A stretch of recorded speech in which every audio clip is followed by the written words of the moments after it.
السلام عليكم ورحمة الله وبركاته.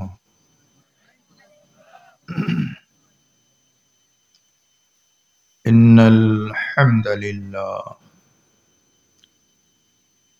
والصلاة والسلام على من لا نبي بعده. أما بعد فأعوذ بالله من الشيطان الرجيم. بسم الله الرحمن الرحيم.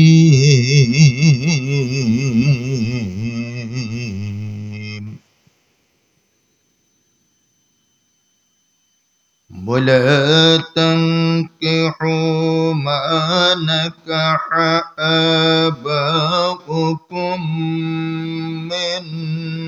من النساء إلا ما قد سلف إنه كان فاحشة ومقتا وساء سبيلا.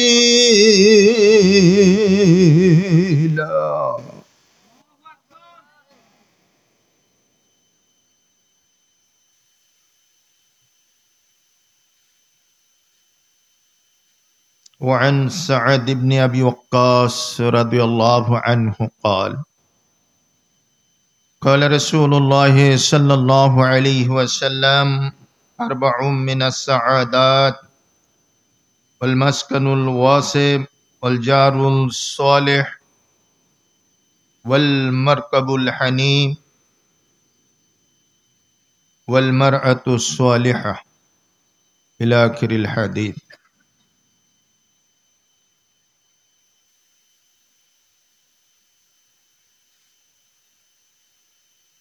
وعن عبد الله بن عمرو رضي الله عنه قال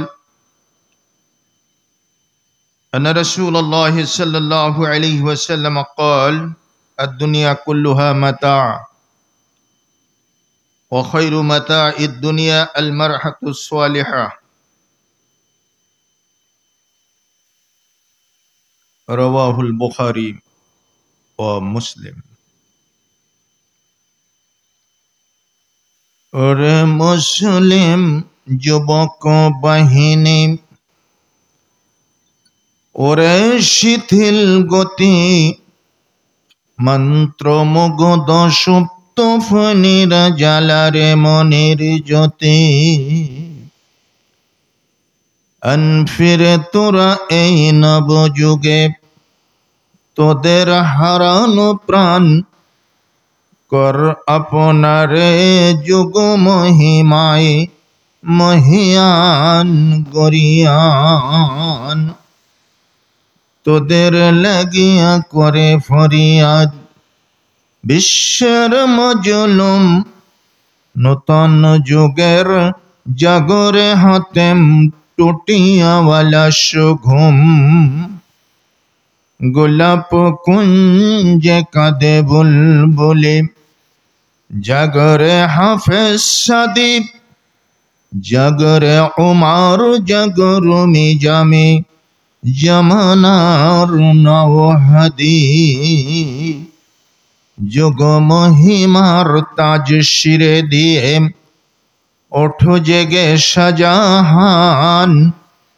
বেফল কি যাবে জামানা মিনারে ফজরের এ আজান। তোরাই গড়িলি ভিত্তি ধরার নতুন সভ্যতার। তোদের পণ্য নিয়ে যেতে হবে শীর্ষে সফলতার। লিল্লাহি তাকবীর। মারকাজুল উলুম সালাফিয়া মহিলা মাদ্রাসা এর উন্নয়ন কল্পে আয়োজিত ষষ্ঠ বার্ষিক ওয়াজ মাহফিলের মহতারাম সভাপতি हजरत उलमाए किराम फजले इजाम,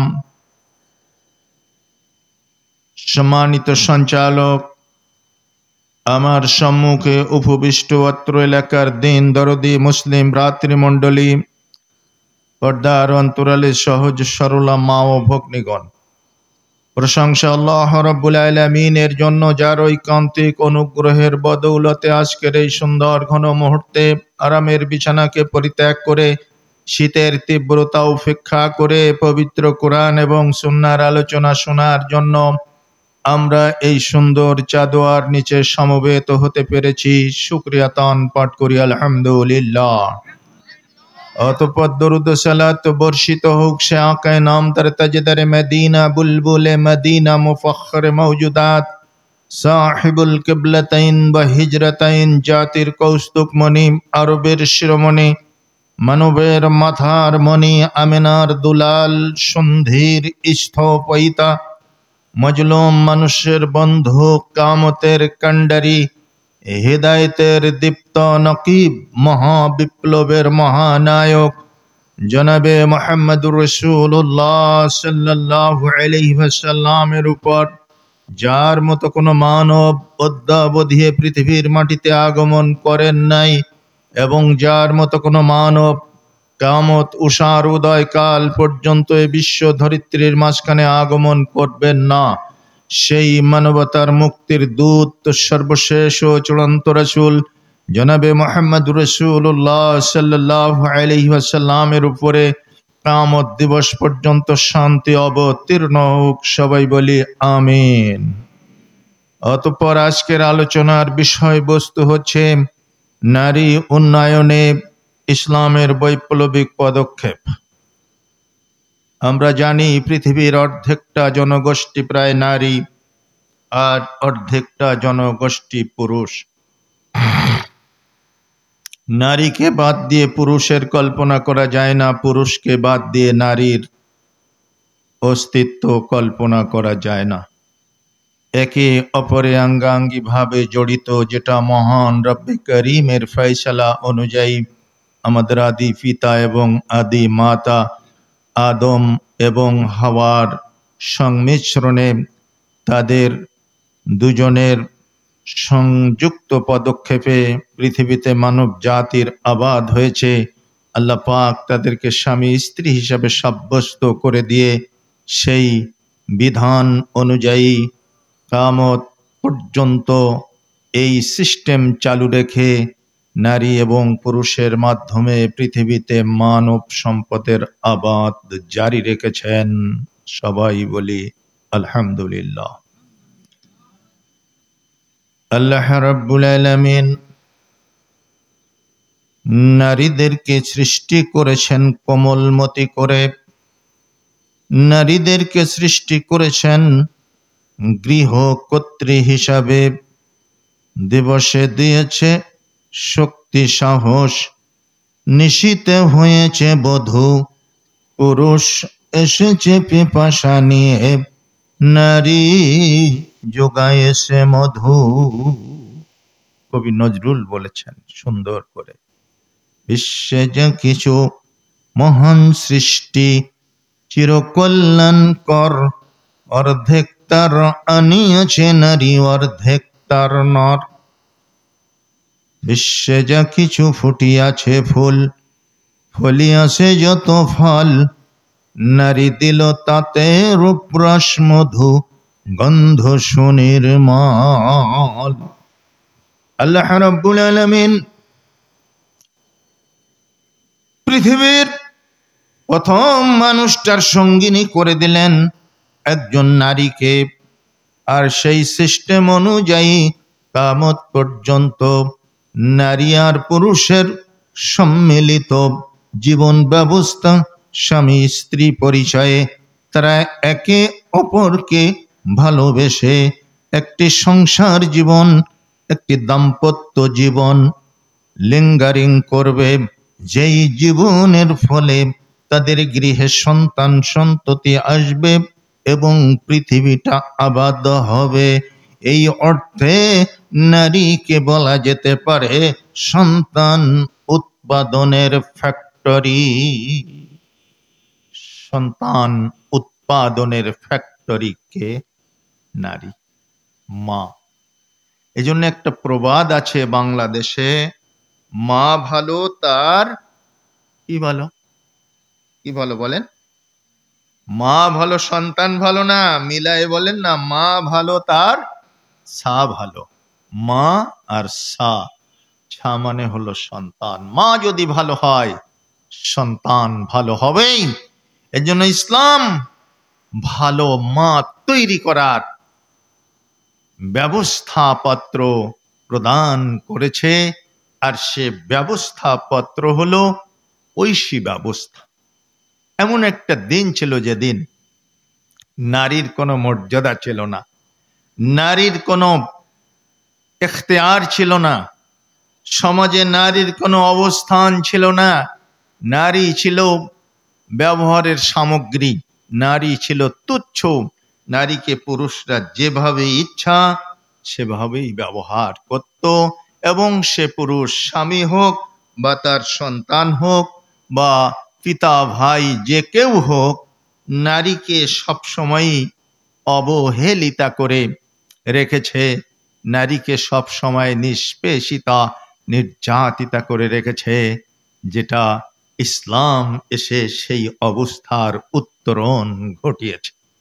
এ প্রসঙ্গে আমি আপনাদের সামনে পেশ করেছি সূরা নিসার 22 নম্বর আয়াত। আল্লাহ পাক কুরআনুল কারীমের ভিতরে ঘোষণা করছেন,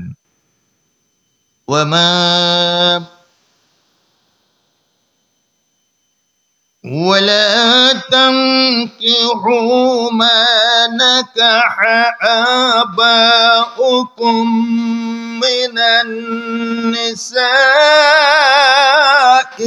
إلا ما قد سلف। বিয়ে করবে না তোমাদের ভিতর থেকে কেউ, বিয়ে করবে না তাকে যাকে তোমাদের আব্বা বিয়ে করেছেন, অর্থাৎ তোমার মা। হতে পারে সে 1 নাম্বার, 2 নাম্বার, 3 নম্বর, 4 নম্বর, নিজের মাও হতে পারে, শতালো মাও হতে পারে। ইল্লা মা কদ সালাফ, কিন্তু পিছনে যা গেছে ওগুলা তো গেছেই। ইন্নাহু কানা ফাহিশাতাও ওয়া মাকতা ওয়া সাআ সাবিলা, নিশ্চয়ই এটা হচ্ছে একটা ঘৃণ্য কাজ, জঘন্য কাজ, এটা একটা নোংরা কাজ, এটা একটা পাপের কাজ, আর এটা একটা নিকৃষ্ট পন্থা। ঘটনাটা এমন ছিল, 11 জন মা রেখে একজন পিতা মারা গেছে, 11 জন স্ত্রী রেখে, ছেলেদের মা আর কি, 44টা সন্তানের মা। ইমাম সৈয়ুতি রাহমাহুল্লাহ আল আরাবু ক্বাবলাল ইসলাম নামক কিতাবের ভিতরে এ ধরনের বহু ঘটনা বর্ণনা করেছে। জাহিলি যুগ, তখন নবী এসেছেন কিন্তু ওহী আসেনি, কোরআন আসেনি। রাসূলের কত বছর বয়সে কোরআন এসেছিল তার কাছে? কত? 40 বছর বয়স। এর আগে আল্লাহ রাসূল সাল্লাল্লাহু আলাইহি ওয়াসাল্লাম রাষ্ট্র সংস্কার করার জন্য, সমাজ সংস্কার করার জন্য অনেক চেষ্টা করেছিলেন। সেই চেষ্টার একটি কর্মকাণ্ড হচ্ছে হিলফুল ফজুল গঠন করেছিলেন, কল্যাণের সংঘ গঠন করেছিলেন, যারা কল্যাণের দিকে, ভালোর দিকে, ন্যায়ের দিকে এবং সততার দিকে মানুষকে আহ্বান করত। সমাজ থেকে দুর্নীতি তিরোহিত করার জন্য, সমাজ থেকে অন্যায়, অত্যাচার, অবিচার, সুদ, ঘুষ, মদ, জুয়া, লটারি, চিটারি, কালোবাজারি, বিলাকি, হাইজাকি, গুন্ডামি, ভণ্ডামি ইত্যাকারের সব অপরাধ পরিক্রমা দূরীভূত করে দিয়ে একটি সোনালী সমাজ ব্যবস্থা কায়েম করার জন্য, একটি সোনার বাংলা গড়ার জন্য বিশ্বনবী চেষ্টা করেছিলেন, কিন্তু ওহী ছাড়া, নিজস্ব বুদ্ধি, প্রজ্ঞা এবং বুদ্ধিবৃত্তির দ্বারা। তো আল্লাহ রাসূল সাল্লাল্লাহু আলাইহি ওয়াসাল্লাম সফল হতে পারেননি। সফল হতে পারেননি। কেন সফল হতে পারেননি? মানুষের সৃষ্টিকর্তা খালেক হচ্ছেন আল্লাহ। মানুষকে কিভাবে সংস্কার করতে হবে, পরিচালনা করতে হবে, সৎ বানাতে হবে, নীতিবান বানাতে হবে, চরিত্রবান বানাতে হবে, সেই কারিকুলাম, সেই ক্যাটালগ আল্লাহর কাছে রয়েছে।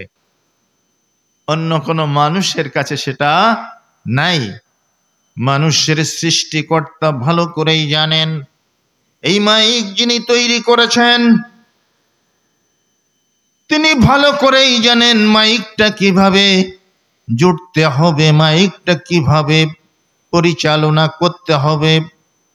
সেই সমস্ত ক্যাটালগ অনুযায়ী ওই অপারেটর বসে রয়েছে, ওই ছেলেরা শিখে এসেছে। আপনার আমার হাতে যদি এটা ছেড়ে দেয় আমরা চালাতে পারবো না। এই ইঞ্জিনিয়ার, মাইকের যিনি আবিষ্কর্তা, তিনি যেই ক্যাটালগ দিয়েছেন, তিনি যেই সিস্টেম, তিনি যেই প্ল্যান বিবৃতি দিয়েছেন, সেই বর্ণনা বিবৃতি অনুযায়ী মাইকটা চালাতে হবে। সেই প্রশিক্ষণপ্রাপ্ত ছেলেরা মাইকটা চালাচ্ছে, আমরা কথা বলছি, কথার আওয়াজ দূর দূরান্তে ভেসে যাচ্ছে।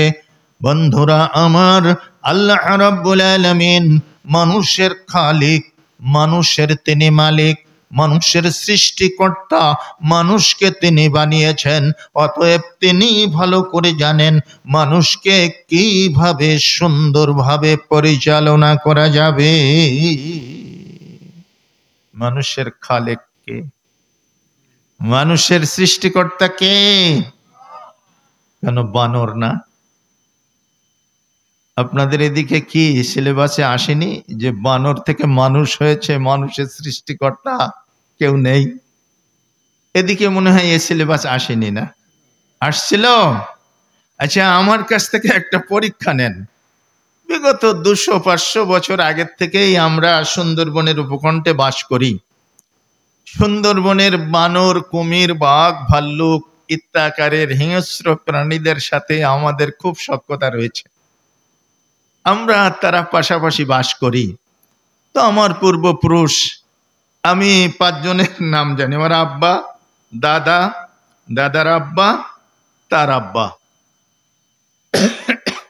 এভাবে তার আগেও আমরা ওখানকারই অধিবাসী। বিশ্বাস করেন, সুন্দরবন থেকে কোনোদিন একটা বানর লোকালয়ে এসে বলেছে যে আমি বানর ছিলাম, মানুষ হয়ে গেছি, আমাকে চাকরি দাও, এরকম কোনো প্রমাণ আমার সেই 14 গোষ্ঠী থেকে আজ পর্যন্ত নাই। কারণ নেই যারা উপকূলে বাস করে। তাহলে একটা প্রশ্ন জাগে, বানর থেকে যদি মানুষ হয়ে থাকে, তাহলে শতাব্দীর পর শতাব্দী সুন্দরবনের বানরগুলো থেকে কেন একটা বানর মানুষ হলো না? তাহলে এর চাইতে অযৌক্তিক, এর চাইতে একেবারে ভৌতিক কোন থিওরি থাকতে পারে, যেটাকে ডারউইনের থিওরি অফ এভোলিউশন বলা হয়? আপনারা মরহুম মৌলানা আবু তাহের বর্ধমানী সাহেবের বক্তব্য শুনেছেন না? মুরব্বীরা একটু হাত তোলেন তো, কারা কারা শুনেছেন? হ্যাঁ, মাশাআল্লাহ, হাত নামান। হযরত আবু তাহের বর্ধমানী সাহেব বলেছিলেন একদিন তার বক্তব্যে, ভারতের বুকে একটা সেমিনার হয়েছিল এই থিওরি অফ এভোলিউশনের উপরে, এর সত্যাসত্য যাচাইয়ের উপরে, এর অ্যাকুরেটি এবং পিউরিটি কতটা, এর উপরে অ্যানালাইসিস করার জন্য। সেই সম্মেলনে একজন পণ্ডিত প্রশ্ন রেখেছিলেন। তিনি প্রশ্ন রেখেছিলেন না, তিনি একটা নজির পেশ করেছিলেন। তিনি বলেছিলেন, ডারউইনের জীবদ্দশায় ডারউইনকে প্রশ্ন করা হয়েছিল, হে ডারউইন, আপনি যে থিওরিটা দিয়েছেন থিওরিটা তো খুব ভালো। তো ডারউইন গর্ব করে বলল, জি হ্যাঁ, আমি অনেক খড়কুটো পুড়িয়ে অনেক গবেষণা করে থিওরিটা দিয়েছি। হ্যাঁ, সেজন্যই থিওরিটা তো খুব ভালোই মনে হচ্ছে। মিস্টার ডারউইন, আপনার কাছে প্রশ্ন করতে চাই, আপনার জন্ম যদি না হতো, আপনার এই থিওরিটা পৃথিবীর মুখ দেখতো কিনা? ডারউইন বললেন, না, আমার যদি জন্ম না হতো, আমার এই থিওরি পৃথিবীর মুখ দেখতো না, আলো বাতাস দেখতো না। এই থিওরি কেউ দিতে পারতো না। আমি ডারউইন, আমি এর আবিষ্কর্তা, আমি এই থিওরির জনক। আমার জন্ম হয়েছে বিধায় এই থিওরিটা মুক্তি লাভ করেছে। ডারউইনকে তখন বলা হলো, মিস্টার ডারউইন, আপনি না থাকলে যদি আপনার থিওরি না হয়, তাহলে স্রষ্টা না থাকলে সৃষ্টি কেমন করে হয়? বর্ধমানী সাহেব বলেছিলেন, যেই প্রফেসর সাহেব এই তথ্যটা পেশ করেছিলেন, তিনি বললেন, তিনি জানালেন যে সেই দিন মিস্টার ডারউইন লাজবাব হয়ে গেছিল। এর কোনো উত্তর তিনি দিতে পারেননি। ডারউইন, তুমি না থাকলে যদি তোমার থিওরি না হয়, তাহলে স্রষ্টা না থাকলে সৃষ্টি কেমনে হবে? অত্যন্ত মানানসই এবং যুগ উপযোগী প্রশ্ন। অর্থাৎ আমরা এই সিদ্ধান্তে উপনীত হতে পারি, এই অযৌক্তিক এবং ভৌতিক থিওরি পেশ করে বাংলাদেশের মুসলিম ছাত্র ছাত্রীদেরকে, এদেরকে ধর্মহীন বানানোর অপচেষ্টা করা হয়েছে। আমরা আমাদের ছেলে মেয়েদেরকে ধর্মহীন বানাতে চাই না। আমরা কি বানাতে চাই? ধর্মভীরু বানাতে চাই। কি বানাতে চাই? আমরা কি বানাতে চাই? ধর্মভীরু বানাতে চাই। সুতরাং ধর্মভীরু যদি বানাতে হয়, তাহলে ফিরে আসতে হবে আপনাকে কোরআনের শিক্ষার প্রতি। তাছাড়া কশ্চিনকালেও আপনার আমার ছেলে মেয়ে বিকশিত হবে না, তাদের মানবিক বিকাশ সাধিত হবে না, তারা পূর্ণাঙ্গ মানুষে পরিণত হবে না, তারা মোমেন হতে পারবে না, তারা ইহলৌকিক এবং পরলৌকিক জীবনের শান্তি কামিয়াবি হাসিল করতে পারবে না। আল্লাহ রাব্বুল আলামিন বলে দিলেন সূরা ফাতিরের 28 নম্বর আয়াতে, ইন্নামা ইয়াখশাল্লাহা মিন ইবাদিহিল উলামা।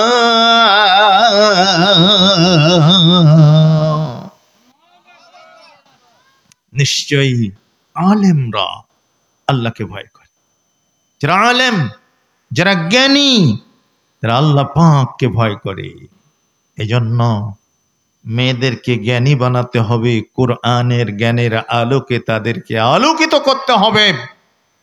তাহলে তাদের মধ্যে আল্লাহর ভয় পয়দা হবে। আর তাদের ভিতরে যদি আল্লাহ ভীরুতা পয়দা হয়, তাহলে ওই ফ্যাক্টরি থেকে মোল্লা জাহাঙ্গীর আলম পয়দা হবে, কালা জাহাঙ্গীর পয়দা হবে না, মুরগি মিলন পয়দা হবে না, গিট্টু নাসির পয়দা হবে না, খুলনার ইরশাদ শিকদার পয়দা হবে না। আর যদি ওই ফ্যাক্টরি আপনি আলোকিত না করতে পারেন, যদি কোরআনী শিক্ষায় শিক্ষিত না করতে পারেন, তাহলে ওখান থেকে কোনদিন শেখ ডক্টর ফয়জুল আমিন মাদানী বেরিয়ে আসবে না, শেখ প্রফেসর ডক্টর আসাদুল্লাহ গালিব বের হবে না, শেখ মরহুম মগফুর MA বারি প্রফেসর তিনি বের হবেন না, আল্লামা আব্দুল্লাহ আল কাফি আল কুরাইশি বের হবেন না। প্রত্যেকটি নবী এসেছিলেন, মনে রাখবেন, মায়ের পেটে। তবে সেই মা ছিল উচ্চকিত আসনে সমাসীন মা, সাধারণ মা ছিলেন না। আল্লাহ রাব্বুল আলামিন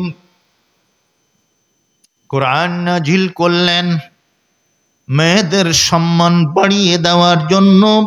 বহু আয়াত তিনি পেশ করলেন। মেয়েদের কোনো সম্মান ছিল না, নারীর কোনো অধিকার ছিল না, মাতৃত্বের কোনো মর্যাদা ছিল না। বলছিলাম 11 জন মা রেখে, একজন পিতা চলে গেছেন, একজন স্বামী চলে গেছেন, 11 জন স্ত্রী রেখে 44টা সন্তান সমস্ত স্থাবর অস্থাবর ভাগ করে নিল। এবার বলছে এসো মায়েদেরকে ভাগ করি। মা তো সম্পদ। আব্বার ঘোড়া ভাগ করে নিয়েছি, আব্বার জমি ভাগ করে নিয়েছি, আব্বার মাল সামান যা ছিল সব ভাগ করেছি। এটাও তো আমাদের বাবার পরিত্যক্ত মাল। মা 11 জন নাও, দাসী বানাও, বান্দি বানাও। এমন কি বলছে, বাবার ঘোড়া বাবা চড়েছে, আমরাও চড়ি। বাবার জমি বাবা চাষ করেছে, আমরাও চাষ করি। বাবার বাড়ি বাবা বাস করেছে, আমরাও বাস করি। বাবার ছেড়ে যাওয়া এ মায়ের গ্রুপ, বাবা যেভাবে ব্যবহার করেছে আমরাও সেভাবে ব্যবহার করব। জোরে কান, আরো জোরে। জোর হলো না? দেখেন মানবতা কিভাবে মুখ থুবড়ে পড়েছিল। যুগটার নাম কি ছিল? জাহেলিয়াতের যুগ। এটা বলতে সহজ, কিন্তু যদি ভিতরে ঢুকে বোঝা যায় তাহলে এটাকে শুধু জাহেলিয়াতের যুগ আর বলতে ইচ্ছা করবে না, বলতে ইচ্ছা করবে ডবল জাহেলিয়াত। কেউ বলবে আরে ডবল না, ট্রিপল জাহেলিয়াতের যুগ। এভাবে শুধু পাওয়ার বাড়াতেই থাকবে। এত বড় একটা অসভ্য, অমানবিকতা, বর্বরতা, মূর্খতা এবং অমানবিকতা গোটা দুনিয়া ছেয়ে নিয়েছিল। সেই সময় নবী এসে গেছেন, কোরআন এখনো আসেনি। আল্লাহ রাব্বুল আলামিন নবীকে পাঠিয়েছেন। বিশ্ব নবী তখনও ছিলেন মুহাম্মদ ইবনে আব্দুল্লাহ, মুহাম্মাদুর রাসূলুল্লাহ তখনও হন নাই। আল্লাহর নবী সমাজের এই দুর্দশা দেখে মানুষের ভিতরে বিভিন্ন ধরনের হানাহানি, কাটাকাটি, বিভিন্ন ধরনের শত্রুতা, বিভিন্ন ধরনের রক্তক্ষয়ী সংঘর্ষ, একে অপরের জানি দুশ্মন। সমাজে কোনো মানবিকতা ছিল না, সমাজে কোনো ন্যায় বিচার ছিল না, সমাজে কোনো স্বচ্ছতা ছিল না, সমাজে কোনো ধরনের শান্তি শৃঙ্খলা ছিল না। এভাবে অমানবিক পৈশাচিক আচরণ সমাজে বিদ্যমান ছিল। আল্লাহর নবী বৈকালীন ভ্রমণে বেরিয়েছেন।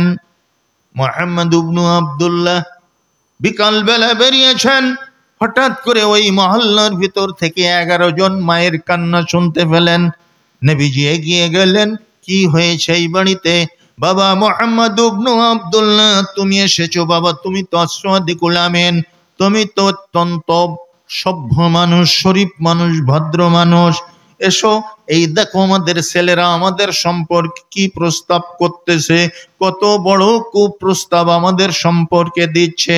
আমরা যে ওদের মা, কোন রকমের সম্মান শ্রদ্ধার বালাই নাই, বরং বাবার মতো করে ভাগাভাগি করে নিয়ে ওদের বাবা যেভাবে ব্যবহার করেছে সেভাবেই আমাদের ব্যবহার করতে চাচ্ছে। যেরকম নাউযুবিল্লাহ। বিশ্বনবী বললেন, ছেলেরা শোনো, এটা অন্যায়। তোমাদের আব্বা যাদেরকে বিবাহ করেছেন তারা তোমাদের মা। মা হচ্ছে সম্মানের হেমাগ্রী শিখরে আরোহিণী একজন মহীয়সী রমণী। তার সম্পর্কে এই কুমন্তব্য করো না। এটা অশ্লীলতা, এটা অন্যায়, এটা অত্যন্ত জঘন্য, এটা অত্যন্ত অমানবিক। ছেলেরা বলল, হে মুহাম্মদ ইবনে আব্দুল্লাহ, আপনাকে আমরা চিনি, আপনি অত্যন্ত সৎ মানুষ, নিষ্ঠাবান মানুষ, শরীফ মানুষ। কিন্তু দেখুন, এটা আমাদের পারিবারিক ব্যাপার, এখানে আপনি ইন্টারফিয়ার করবেন না। আপনি যান, পারিবারিক বিষয়টা আমাদের পারিবারিক ভাবে দেখতে দেন। একটা কথাই আছে না, চোরে না শোনে ধর্মের কাহিনী। এখানে আরেকটি জিনিস আপনাদের দৃষ্টি আকর্ষণ করে সামনে এগোতে চাই, সেটা হলো 11 জন মা রেখে গেছে, একজন বাবা। এভাবে 11, 12, 17, 25, 30, 45, 100 জনও রেখে গেলেও কেউ কিচ্ছু বলবে না। মানে বিয়েটা ছিল আনলিমিটেড, বিয়ে ছিল আনলিমিটেড। এখন আমাদের উপজাতিরা ওই পাহাড়ি অঞ্চলে বিয়ে করে তাদের স্ত্রীদের কামাই রোজগারে পাঠিয়ে দেয়, খাটাখাটুনি করে পার্বত্য এলাকায় রোজগার করে আনে, তারা বসে বসে খায়। এটাই হচ্ছে তাদের সিস্টেম। বরটা বিয়ের দিন ওই গাছের মাথায় উঠে বলে, আমি এখান থেকে লাফ দিয়ে পড়ে মরে যাব, আমি এখান থেকে লাফ দিয়ে পড়ে মরে যাব। তখন যার সাথে বিবাহ হচ্ছে কনেটা, সেই কোণে গিয়ে বলে, তুমি মরো না, তুমি ওখান থেকে সুস্থভাবে নেমে এসো, আমি তোমার জিম্মাদারি নিচ্ছি, আমি সারা জিন্দেগি তোমাকে কামাই রোজগার করে খাওয়াবো, তোমার মরার দরকার নেই। তখন সে নেমে আসে, বিবাহ হয়ে যায়। এই নাকি উপজাতীয়দের বিবাহের একটা গ্রুপের সিস্টেম। এটা শ্রুত আর কি, আমি দেখিনি, শুনেছি।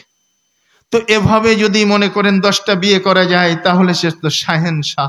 20টা বিয়ে করা যায়, তাহলে তো তার ধনী হতে আর কোনো বাধা নেই। তো এরকম সিস্টেম মনে হয় ছিল, যে কারণে তারা কাজে কর্মে নারীদেরকে নিয়োজিত করার জন্য বিভিন্নভাবে এই বিয়ে শাদী করে ভরপুর করে রাখতো। আর তখন ছিল আপনার পেশি শক্তি প্রয়োগের জামানা, যুদ্ধ বিগ্রহ। কারো যদি 20টা 30টা বউ থাকে, আর যদি এই শতেকখানিক ছেলে থাকে, তাহলে তো একটা বাহিনী বিশাল হয়ে গেল।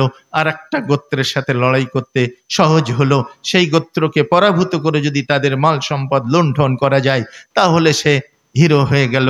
এইভাবেই একটা জাহেলিয়াতের কি বলা যায়, ছড়াছড়ি ছিল, ছড়াছড়ি, যেখানে কোনো সভ্যতার নিয়ম কানুন ছিল না। বিশ্বনবী পারলেন না, চলে আসলেন। পরবর্তীতে যখন তিনি নবী হলেন, তখন কোরআন এসে গেল।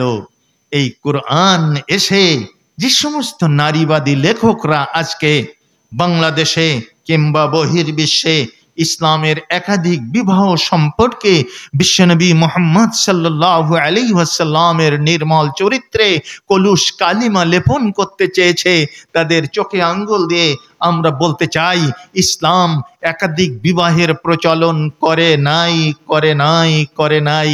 এ প্রচলন আগের থেকে ছিল, এবং সেটা 4টা বিবাহ না, আনলিমিটেড বিবাহ। যত খুশি তত করো, যেমন খুশি তেমন সাজো, যত গুন্ডা বিবাহ করতে ইচ্ছা করে তত গুন্ডা করো, কোনো রকমের কোনো রেস্ট্রিকশন নাই।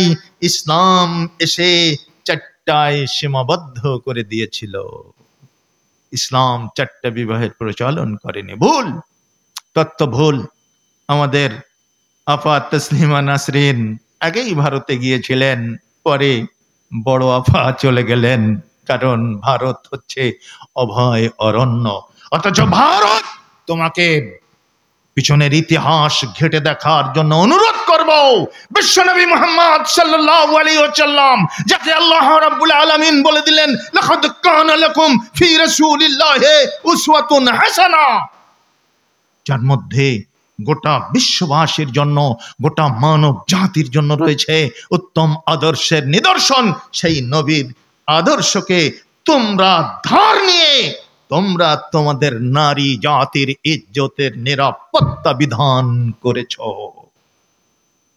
ইতিহাস খুলে দেখবে ছেলেরা, ইতিহাস খুলে দেখবে কলেজ ইউনিভার্সিটির মেয়েরা, ইসলাম নারীকে কি দিয়েছে। একটু পাতা উল্টিয়ে দেখো। তোমাদের কাছে অনুরোধ রইল, চোখ বুঝে একচোখা হয়ে নারীবাদী লেখক এবং কিছু আল্ট্রা মডার্ন, কিছু বেপর্দা এবং কিছু ডিসপ্যারেট মেয়েদের বিভিন্ন আর্টিকেল পড়ে বিভ্রান্ত হয়েও না। ইসলামের মৌলিক রুহানি শক্তিটা অবজারভেশন করার জন্য অনুরোধ করে যাব। আজকে ভারতকে স্মরণ করিয়ে দিচ্ছি, দাদাবাবু মোদিকে ভুলে গেলে চলবে না। 1800 এই ছেলে, লাইট নিয়ে কে খেলা করছে ওখানে? ওটা ধরেন, শেষ করে নেন লাইটটা। আরে ওটা দেখতে তো আবার কুতুবের মতো দেখছি আমি। ওটাতে কুতুবের রব্বানি হবে মনে হচ্ছে। হ্যাঁ, বেশ বেটে সেটে, গায়ে মোটা, হ্যাঁ, আবার গাছের আড়ালে পালিয়েছে, দেখছেন কত বড় বুদ্ধি রাখে। যাই হোক, বোঝা গেল এই এলাকার বাচ্চাদের বুদ্ধি আছে। সম্মানিত সুধী মণ্ডলী, বলছিলাম দাদা বাবুরা ইতিহাস ভুলে গেছে। ইসলাম সে তো পরশমানিক তরে কে পেয়েছে খুঁজি, পরশে তাহার শোনা হলো যারা, তাদেরই মোরা বুঝি। 1928 সাল, 1928 সাল থেকে 1935 সাল পর্যন্ত ব্রিটিশ পার্লামেন্টের গভর্নর ছিলেন মিস্টার উইলিয়াম বেন্টিং। ভারতবর্ষের গভর্নর ছিলেন, শাসক ছিলেন উইলিয়াম বেন্টিং। বৈকালীন ভ্রমণে বের হয়েছেন।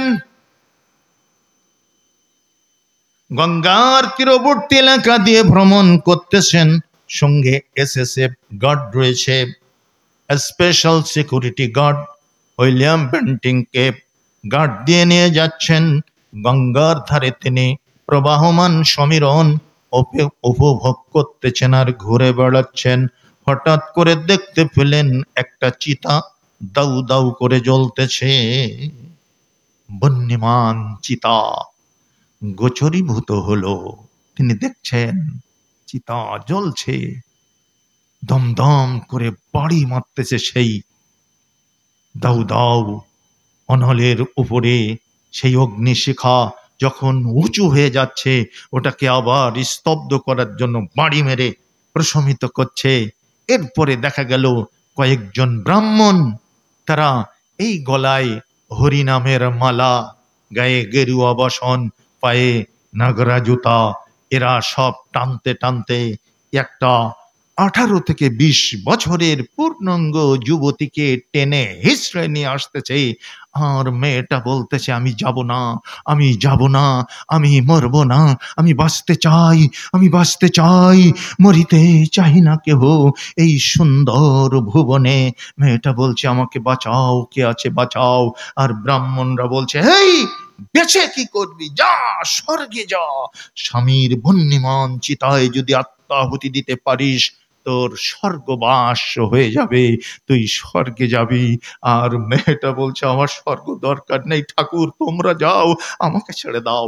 কিন্তু ছাড়ছে না, ছাড়ছে না। তুই যদি স্বর্গ, তো ঠাকুর তোরা যে পুড়ে মর, স্বর্গে যা, কিন্তু ঠাকুর কেউ মরবে না। এই মেয়েটাকে টেনে হেঁচড়ে নিয়ে যাচ্ছে। মেয়েটির নাম হলো উর্মিলা। নিয়ম অনুযায়ী দেহের সমস্ত বসন স্খলিত করা হয়েছে। পরনে কোনো বস্ত্র নেই, কোনো পেডিকোট নেই, ব্লাউজ নেই, অন্তর্বাস নেই, শুধু একটা সাদা ধুতি রয়েছে। একটা 18-20 বছরের মেয়ের গায়ে যদি এরকম একটা ধুতি জড়ানো থাকে, তাহলে তাকে কি বলবেন? ইসলামের ভাষায় যেটাকে বলা হয়েছে কাসিয়াতুন, আর আতন ও কাপড় পরা ল্যাংটা। এই মেয়েকে নিয়ে আমার কথা বুঝতে কষ্ট হচ্ছে না তো? মেয়েকে টেনে টেনে নিচ্ছে, ও যাবে না তবু ওকে নিচ্ছে। এই সুবাদে ও যে মরতে চায় না, স্বর্গে যেতে চায় না, এই সুবাদে কলকাতার সদর বাজারের পতিতালয়ের কিছু গুন্ডা চান্স নিয়ে ওকে হাইজ্যাক করে নিচ্ছে ওই ঠাকুরদের কাছ থেকে। কারণ উর্মিলা একেবারে তন্নি তনয়া সুদর্শনা এক অপরূপা সুন্দরী রমণী, যাকে বিক্রি করলে অনেক টাকা মুনাফা হবে। সদর বাজারের গুন্ডাদের কাছে মেয়েটা যেতে চায়, কিন্তু ঠাকুরদের সঙ্গে স্বর্গে যেতে চায় না। কারণ স্বর্গে যেতে হলে তাকে ওই স্বামীর জ্বলন্ত চিতায় আত্মাহুতি দিতে হবে। আত্মাহুতি সে দেবে না। সে বাঁচতে চায়, বাঁচার জন্য আকুলি বিকুলি করছে। গুন্ডার দল এই সুবাদে তাকে নিজেদের কাছে টেনে নিচ্ছে, আর সে সেদিকেই ধাবিত হচ্ছে। এলো কেশরাশি দুলছে। একটি মেয়ের সমস্ত রূপ লাবণ্য সব কিছু বহিষ্কৃত হয়েছে, সবকিছু ফুটন্ত ভাবে দর্শনযোগ্য, সকলেই দেখছে। এই লোভাতুর দৃষ্টিভঙ্গি ওই সদর বাজারের গুন্ডারা সংবরণ করতে পারল না। ওরা ওই মেয়েকে কেড়ে নিয়ে বিক্রির জন্য সমস্ত শক্তি প্রয়োগ করে ঠাকুরদের কাছ থেকে কেড়ে নিয়েছে। এই দৃশ্য দেখে লর্ড উইলিয়াম বেন্টিং বললেন তার এসএসএফ বাহিনীকে, ধরো গুন্ডাদের, মেয়েটিকে বাঁচাও, মেয়েটিকে কেড়ে নাও, কিছুতেই তাদের সাথে যেতে দিও না। সুতরাং ঠাকুরদের কাছ থেকে নিল গুন্ডারা, গুন্ডাদের কাছ থেকে নিল লর্ড উইলিয়াম বেন্টিংকের সেনারা। মেয়েটিকে নিয়ে চলে গেল, উর্মিলাকে নিয়ে চলে গেল লর্ড উইলিয়াম বেন্টিংকের বাসভবনে। বেন্টিং যেই ভবনে থাকেন, যেই কামরায় থাকেন, তার পাশের কামরায় মেয়েটিকে রাখা হলো। একদিন, 2 দিন করতে করতে 3 মাস, 4 মাস, 6 মাস গত হয়ে গেল। রাত 1টার পরে লর্ড উইলিয়াম বেন্টিং একদিন হঠাৎ করে দরজার খিড়কি খোলার আওয়াজ কানে শুনলেন। তিনি সচকিত হয়ে বাইরে দৃষ্টি দান করলেন। দেখতে পেলেন উর্মিলা আস্তে আস্তে বেরিয়ে যাচ্ছে রুমের দরজা খুলে। কাকে একটা কলসি রয়েছে, আর কিছু নাই। আর পরনে শাড়ি রয়েছে, কাপড় রয়েছে। শাড়ি পরিহিতা রমণী কাঙ্কে কলসি নিয়ে সোজা গঙ্গার তীরে ব্যস্ত পদে চলতেছে। কোন রকমের কেউ যেন টের না পায় প্রহরীরা ঘুমিয়ে আছে, কারোর ঘুম ভাঙলে তাকে যেতে দেবে না। সুতরাং গোপনীয়তা বজায় রেখে উর্মিলা চলল কাঙ্কে কলসে নিয়ে গঙ্গার ঘাটে। লর্ড ফলো করেছে, যাই কই দেখি। যেতে যেতে চলে গেল গঙ্গায়। গঙ্গার তীরে গিয়ে কলসিটা পূর্ণ করল। ওই কলসির গলায় শাড়ির একটা আঁচল বেঁধে দিল, এভাবে আটকিয়ে দিল। আর একটা আঁচল নিজের গলায় আটকায় দিল। এবার কলসিটা যত দূর নিক্ষেপ করা যায় ফিকে মারল। কলসিটা ডুবে গেল। উর্মিলার ওই নধুর দেহটা আস্তে আস্তে পানির নিচে নিমজ্জিত হতে শুরু করলো। লর্ড উইলিয়াম বেন্টিং ঝপ করে ঝাঁপিয়ে পড়ে উর্মিলাকে ধরলেন, কলসি টান দিয়ে কিনারে আনলেন, বাঁচালেন উর্মিলাকে।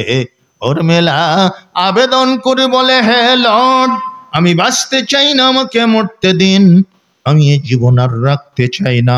লর্ড উইলিয়াম বেন্টিং বললেন, বহিন, একদিন এই জীবনটাকে বাঁচানোর জন্য তুমি স্বর্গবাসী হতে চাও নাই, স্বামীর জ্বলন্ত চিতায় আত্মাহুতি দাও নাই, তুমি এই সদর বাজারের গুন্ডাদের হাত থেকে আমার বাহিনীর কাছে ফিরে এসেছিলে, আত্মসমর্পণ করেছিলে। যেই জীবনটা বাঁচানোর জন্য এতখানি কৌশল করলে, এতটা কষ্ট করলে, সেই জীবনটা আজকে নিজের হাতে কেন গঙ্গায় ডুবিয়ে মারতেছো? দাদা বাবু, মোদি বাবু, ইতিহাসটা একটু খুলে দেখে। ইসলাম কি দিয়েছে আপনার? ইসলামের কাছ থেকে ধার নিয়ে কি পেয়েছেন? কতটা করেছেন সমাজ সংস্কার, কতটা করেছেন রাষ্ট্র সংস্কার? জাজ্জল্যমান প্রমাণ আজও রয়ে গেছে। উর্মিলা কান্দে, লর্ড আমাকে ছেড়ে দেন, আমি বাঁচতে চাই না। কি জন্য বাঁচব? যে জন্য বাঁচতে চেয়েছিলাম আমার সে আশায় বালি পড়েছে। আজ 6টা মাস চলে গেল, যেই দিন আপনি আমাকে বাঁচিয়েছিলেন বন্যমান চেতা থেকে, বাঁচিয়েছিলেন সদর বাজারের গুন্ডাদের হাত থেকে, সেই দিন মনে করেছিলাম আমি ব্রিটিশ সাম্রাজ্যের পটরানী হব, আপনি আমাকে বিয়ে করবেন, স্ত্রীত্বের মর্যাদা দেবেন। হে লর্ড উইলিয়াম বেন্টিং, আমি সম্রাজ্ঞী হব, আমি আপনার পাশে এই রাজ্য শাসনের শরীকানা লাভ করব। আমার কত বড় সৌভাগ্য, আমি সৌভাগ্যবতী হতে চলেছি এরকম আমি মনে করেছিলাম। কিন্তু 6টি মাস গত হয়ে গেল। হে লর্ড উইলিয়াম বেন্টিং, একটি ঘন্টার জন্য, একটা মুহূর্তের জন্য আপনি আমার দিকে তাকায়ে দেখলেন না।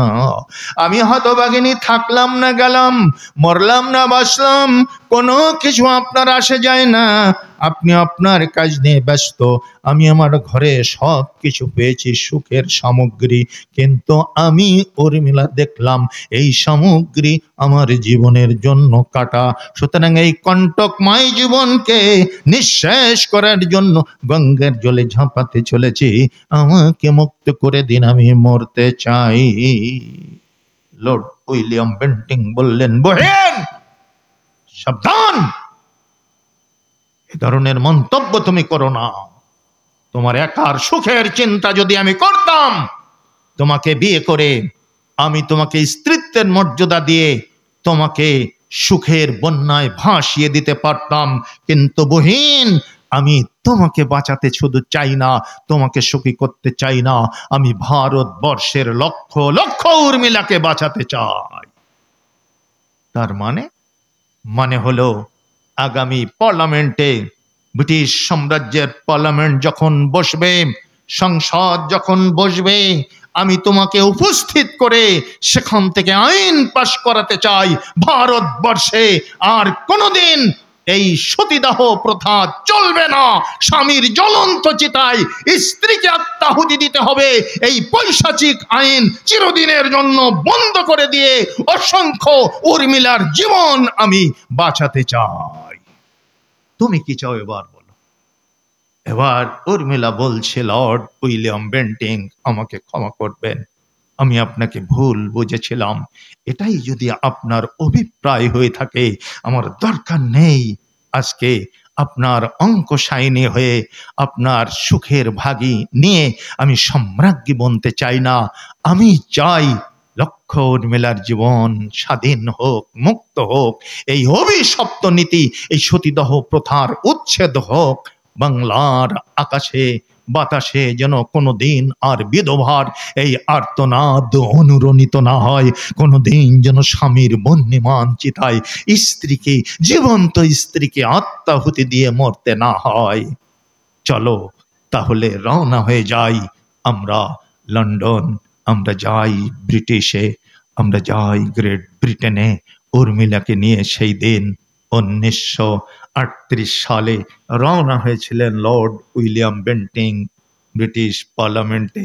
সেখানে উর্মিলাকে দাঁড় করায় সমস্ত কাহিনী বলার পরে ব্রিটিশ পার্লামেন্টে আইন পাশ করা হয়েছিল, সতীদাহ প্রথা চলবে না। যেরকম আলহামদুলিল্লাহ। لقد كان لكم في رسول الله أسوة حسنة। আল্লাহ পাক বললেন, বিশ্বনবীর আদর্শ গোটা পৃথিবীর মানুষের জন্য আদর্শের মডেল। এই মডেল যারা অনুসরণ করবে তারা ইহলৌকিক এবং পরলৌকিক জগতে মুক্তি পেয়ে যাবে। হে হে দাদা বাবুরা, আজকে ইসলামের বিরুদ্ধে বিশুদ্ধার করো। আজকে বাংলাদেশের ফ্যাসিস্ট সম্রাজ্ঞীকে স্থান দিয়ে তাল বাহানা করো, ফেরত দাও না। ইসলাম তোমাদেরকে কি দিয়েছে একটু তলায় হাত দিয়ে দেখো। ইসলামের নবী বলে দিলেন, সাহাবীরা শুনে রেখে দাও, এ আমার উম্মতে মুহাম্মদ শুনে রেখে দাও, যদি কোনো মহিলা বিধবা হয়ে যায়, স্বামী যদি মারা যায়, 4 মাস 10 দিন ইদ্যত পালন করার পরে তাকে বিবাহের ব্যবস্থা করে দাও, তাকে আবার তার জীবনটাকে ফুলে ফুলে সজ্জিত করে দাও, বিধবাকে বিবাহের ব্যবস্থা করে দাও। আলী 3টি কাজ তাড়াতাড়ি করবে, বিধবাকে পাত্রস্থ করবে, সালাতের ওয়াক্ত হয়েছে সালাতটা আদায় করে নেবে, আর উঁচু কবর দেখলে কবরটা ভেঙে দিও। নবীজির আদর্শ গ্রহণ করেছে কারা? মুসলিমরা। লর্ড বার্নার্ড শ বলে দিলেন, I believe that আসছে না যে I believe that of a man like Muhammad sallallahu alaihi wasallam were to assume the dictatorship of the modern world, he would succeed in solving the problem in a way that would bring much needed peace and happiness. তিনি বলছেন, আমি বিশ্বাস করি, Bernard Shaw খ্রিস্টান পণ্ডিত, ইউরোপের জগৎ বিখ্যাত পণ্ডিত, তিনি বললেন, আমি বিশ্বাস করি, দায়িত্বহীন ভাবে বিশ্বাস করি, বর্তমান পৃথিবীতে মুহাম্মদ সাল্লাল্লাহু আলাইহি ওয়াসাল্লামের মতো একজন মানুষ যদি ডিক্টেটরশিপ পেতেন, এক নায়কতন্ত্র যদি তিনি হাসিল করতে পারতেন, এই পৃথিবীতে বহু কাঙ্ক্ষিত সুখ ও শান্তি প্রতিষ্ঠিত হতো, অশান্তির আগুনে দাউ দাউ করে পৃথিবী জ্বলতো না। যেরকম সুবহানাল্লাহ। তারা বিশ্বাস করলো, তারা রাসূলের আদর্শ গ্রহণ করলো। হতভাগ্য মুসলমান, আজকে আমরা ইসলামের ভিতরে সুই যেখানে যায় সেখানে ছাল ঢোকানোর চেষ্টা করি। জেনে রাখবেন রাসূল এবং কোরআন কোনোদিন ইসলামের 4 বিবাহের প্রচলন ঘটান নাই। যে প্রচলনটা ঘটেছিল আনলিমিটেড বিবাহ নীতি, সেই নীতিটাকে 4-এ সীমাবদ্ধ করে দিয়েছিলেন। অতঃপর আল্লাহ বলে দিলেন, ওয়াইন খিফতুম আল্লাহ তা'দিলু, যদি 4টা বা একাধিক স্ত্রী গ্রহণ করে তোমরা তা'দিল করতে না পারো, তোমরা যদি ইনসাফ করতে না পারো, তাহলে একটাই যথেষ্ট। সুতরাং ইসলাম একাধিক বিবাহে নিরুৎসাহিত করেছে, উৎসাহী করেনি।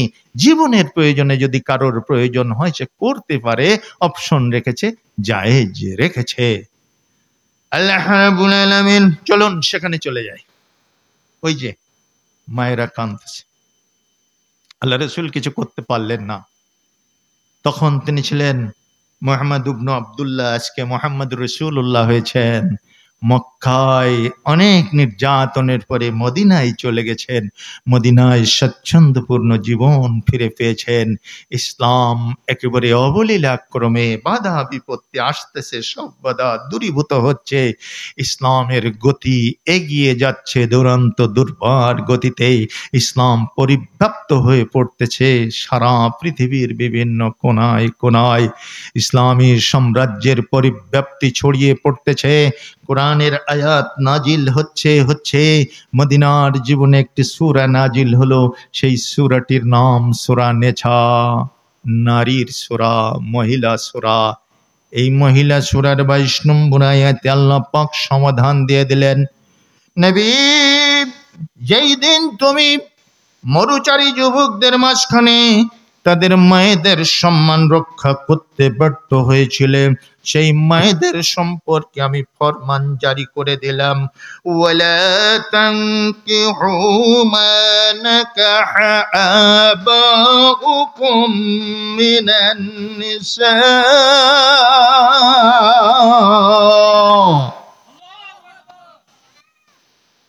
বাবা যাদেরকে বিয়ে করেছে সেই মা, সে যত কম বয়সের হোক আর বেশি বয়সের হোক আর মধ্য বয়সের হোক, সেই বাবার ঔরাস যত সন্তান পরিত্যক্ত মাকে বিয়ে করতে পারবে না।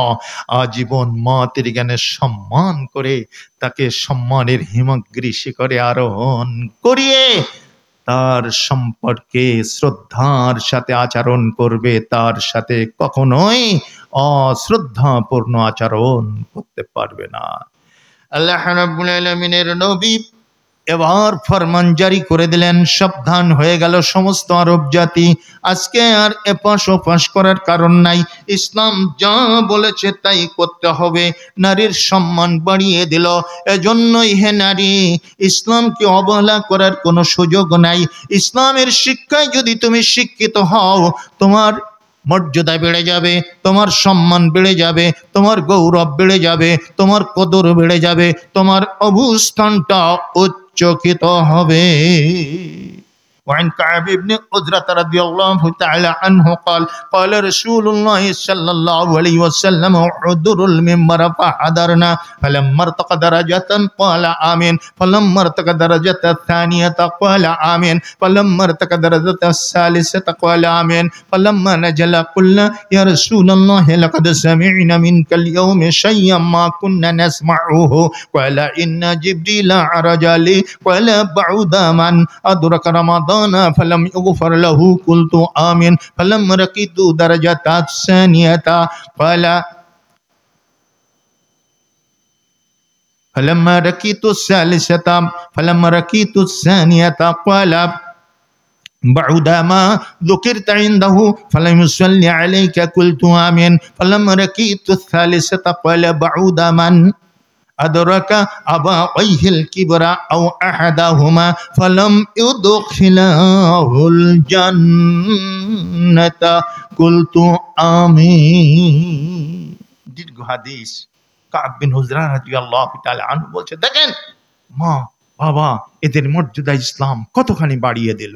এই হাদিস তার প্রমাণেই আপনাদের সামনে পেশ করেছি। কি হলো ওখানে আবার? এটা মাইকে এসে বল না রে বা, আয় চলে দেখা যাক, তুই পারিস না আমি পারি, আয়। কি হলো, সাহস করে আসবি না? হ্যাঁ, আরে আমাকে বললে তো আমি চলে যেতাম ওরকম সময়। আমরা 8 জন ছেলে মাদ্রাসায় ভর্তি হয়েছিলাম, এরকম ওয়াজ হবে। তা উস্তাদজি, মক্তবের উস্তাদজি বলছে যে তোমাদের ওয়াজ করতে হবে। তখন মনসুর বলছে, আরে বাবারে, ওয়াজ করা খুব কঠিন। একজন ওয়াজ করতে গিয়ে ধপাস করে পড়ে গেছে। আমি বললাম ঠিক বলেছিস, ওয়াজ করা বিজয় কঠিন। রিয়াজ বলছে, আরে বাপ রে বাপ, একদিন খুতবায় তুলে দিয়েছিল এরকম একটা ছেলেকে, সে এরকম বই নিয়ে পড়বে কি, কাঁপতে কাঁপতে কাঁপতে কাঁপতে মেম্বারের উপর থেকে পড়ে গেছে। আমি বললাম বেশক বেশক, ঠিক কথা। তাহলে কি করা যাবে? একজন বলল, আমি পলাবো, তুই বলবি পাটি আনতে গেছে, সপ আনতে গেছে। আমি পলাবো, তুই বলবি হুজুরকে এগিয়ে আনতে গেছে। আমি পলাবো, তুই বলবি বদনি আনতে গেছে। মানে এক গাদা বদনি কেনা হয়েছে, ইস্তেঞ্জার ব্যবস্থা করা হবে, বড় প্রোগ্রাম। তো এভাবেই সবাই বুদ্ধি করে পলানোর ফন্দি ফিকির করলো। আমি কিন্তু এরকম একটা পাতা পেয়ে গেলাম, যেন এরকম একটা পাতা, ওতে নাহমাদুহু ওয়া নাস্তাঈনুহু ওয়া নাস্তাগফিরু এগুলো লেখা ছিল, মুখস্থ করে ফেলছি। ফেলে আমি মোটামুটি বগলে তা দিচ্ছি যে আসুক শালা সময়, আমি দেখে নেব। এইবার সবাই পলাইছে, আর আমি উস্তাদজিকে বললাম, উস্তাদজি আমি তো কিছু পারি টারি না তেমন, তো যদি সবার শেষে আমাকে দেন তাহলে ওরা কিছু কিছু বললে ওর থেকে আমি কিছু কিছু অর্জন করে হয়তো 2-5 কথা বলতে পারবো, তাছাড়া তো বলা সম্ভব না। তো আমার নামটা যদি শেষে রাখেন। বলছে আচ্ছা ঠিক আছে ঠিক আছে, তোমার নামটা শেষে লিখে নিলাম। শেষে আমার নাম আছে। বলছে মনসুর আলী বদনি আনতে গেছে, মনসুর রিয়াজ উদ্দিন বলছে ও হুজুরকে এগিয়ে আনতে গেছে, তারপরে মোখলেছুর রহমান ও গেছে এ করতে আপনার সফ আনতে, ইত্যাদি ইত্যাদি বলছে। শেষে আমি সবেধন নীলমণি আমাকে বলছে, তাহলে জাহাঙ্গীর আলম আপনাদের সামনে কিছু বলছে, ও মাদ্রাসায় ভর্তি হয়েছে, দোয়া করবেন, ইত্যাদি ইত্যাদি বলে আমাকে উপস্থাপন করা হয়েছে। আমি পড়তে শুরু করেছি, নাহমাদুহু ওয়া নাস্তাঈনুহু ওয়া নাস্তাগফিরুহু ওয়া নু'মিনু বিহি ওয়া নাতাওয়াক্কালু আলাইহি ওয়া নাউযু বিল্লাহি মিন শুরুরি আনফুসিনা ওয়া মিন সাইয়্যাতি আমালিনা। এইভাবে পড়ে আধা ঘন্টা বক্তব্য দেওয়া হয়ে গেছে আমার, সব পল্লাগুলো ছুটে এসেছে। ছুটে এসে তো কিল পাকাচ্ছে, হ্যাঁ আমাদেরকে ঠগালি, তোকে দেখে নেব। আমি নামার পরে এসে ধরেছে ভোমরার মতো, বল্লার চাকের মতো ধরে বলছে, এই তুই ওয়াজ করলি, আমাদের এইভাবে সব ফলানো শিখাই দিলি, আর তুই এইভাবে করলি। আমি বললাম শোন, বিষয়টা তা না। আমি যখন পলাতে পারলাম না, হুজুরের সামনে থেকে গিয়েছিলাম, ওস্তাদজি যখন নাম ঘোষণা করেছে, আমি রীতিমতো বিপদে পড়ে এতটা কিংকর্তব্য বিমূঢ় হয়ে পড়েছি। আমি কি বলেছি, কি করেছি, আমার কিছুই স্মরণ নেই।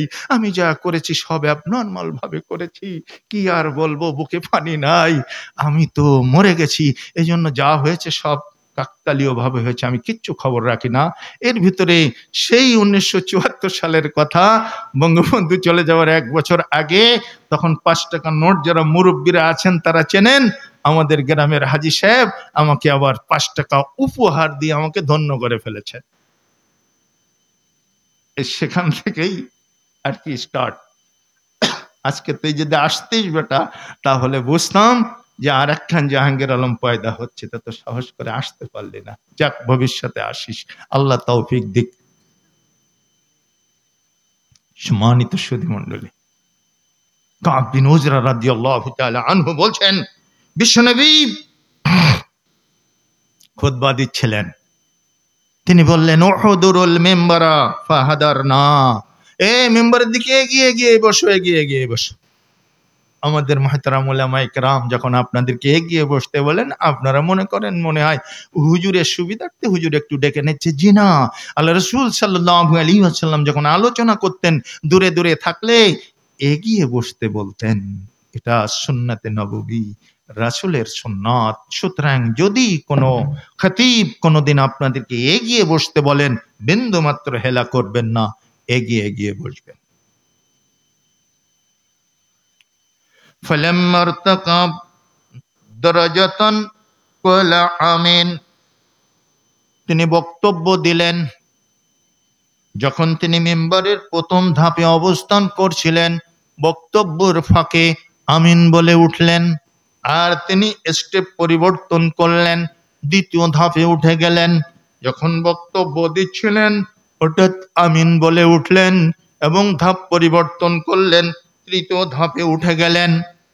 তৃতীয় ধাপে বক্তব্য দেওয়াকালীন সময়ে নবীজি আমিন বললেন, আমরা কিছুই বুঝতে পারলাম না। ফালাম্মা নাজালা কুলনা ইয়া রাসূলুল্লাহ, যখন তিনি নামলেন আমরা বললাম, হে আল্লাহর নবী, কোনদিন আপনাকে রূপ করতে শুনি, নিজে রূপ আজকে করলেন। তিনটি ধাপে আমিন বললেন।